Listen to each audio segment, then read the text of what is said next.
didn't rate breakfast at the top of his daily needs. Some of the others liked it. Mike and Terry did, especially, and had wanted to stop here before they headed up to Waco.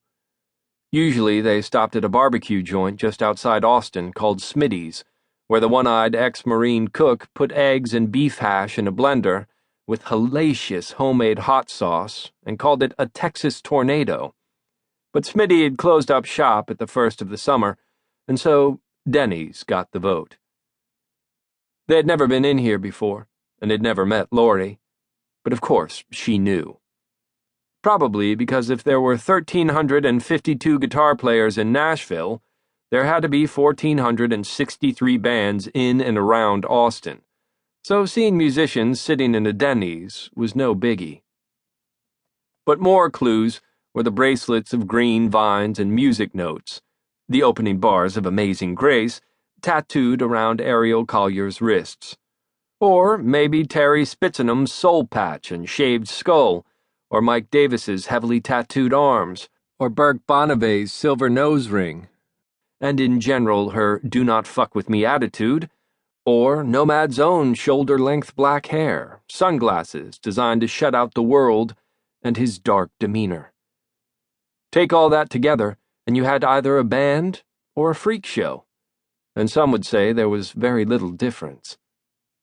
"We are," Ariel answered, and she offered the waitress the encouragement of a direct gaze and a smile, which Nomad had known was coming because Ariel, sweet, simple child, could never turn her face from a stranger. "What's your name? Your band's name, I mean." "The Five," Ariel said. There was just the briefest of pauses, and then Laurie wrinkled her brow and cocked her head to one side, as if she'd missed part of that. "The Five what?" "Aces," Mike mumbled into his coffee cup. "Asses," Burke corrected. But Laurie's attention was still on Ariel, as if she knew Ariel was probably the only person in this group who wouldn't steer her into a ditch. "Just the Five," Ariel said. "We wanted to keep it easy to remember." "Oh yeah, like the Fab Five, right?" "Fab Four," Terry spoke up. The sunlight sparkled off his round-lensed, wire-rimmed glasses, which were suitably Lennon-esque. "That was the Beatles." Right. Laurie nodded, and again she swept her eyes across the assembled five, in all their glory of an early morning saddle-up and an impending ride into the great unknown. "How come there are 6 of you?" She motioned with the coffee pot toward the place next to Burke, where the 6th member had been sitting until about 90 seconds ago. "He's the manager," Ariel replied. "The slave driver," Mike said. "Keeper of the keys and the money bags." "The boss, huh?" Laurie asked. "Well, I guess everybody's got to have one." She caught sight of another customer flagging her down for a refill, and she said, "Excuse me," and moved away. Terry started back in where he'd left off on his pancakes. Burke worked on buttered toast and a glass of water.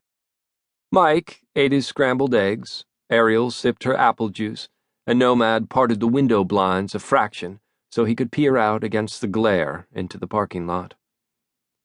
The little genius was out there, talking on his cell phone. George Emerson, by name, road manager, sound mixer, crisis mender, argument mediator, bean counter, and what have you. He was standing by their van, a battleship gray 1995 Ford Econoline, 3 doors with a U-Haul trailer hooked up behind. He was intent on his conversation, and he'd lit a cigarette. Nomad watched him as he talked and smoked.